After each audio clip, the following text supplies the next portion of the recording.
Hei tuna hianin pusomanen. Apa somanen? Christian. Oh, hello. Christian lebu number zane som le bakuana. Chumi zan re taka chuan ti kan sadona ni. E kan zirlok lo va hei thu pok a thiam chok chiang chi lo ke ma hianin. Kanin en chop nok don ni. Pusom pon tun mai ala play ngai chung lo. Ri le chommang. Ngai lo men lo ala play lo ni. Ma na tanga chirin na voi khatna. Sam sen hu hiam.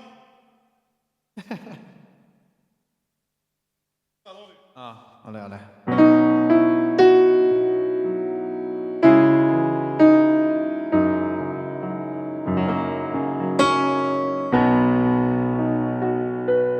Chumi zan re takah chuan thasik vur dai phim Taitea Bethlehem bongin tloma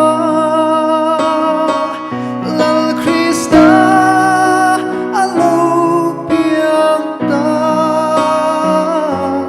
van mi pui teran ron tla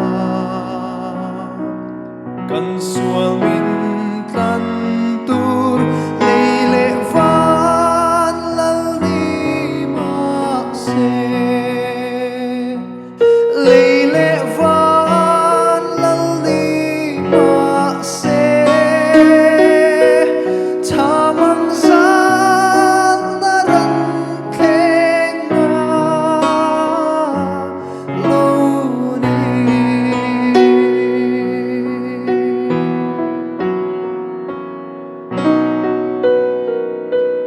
buồn niềm tin ama tua mi ran thenga alu angat ret thei ta kalo piangin anu marithin lung chu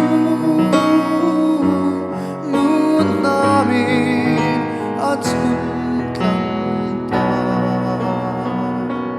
pa famal ni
van zai thiam tak em kan nu te pon lo ngoi thak mai lo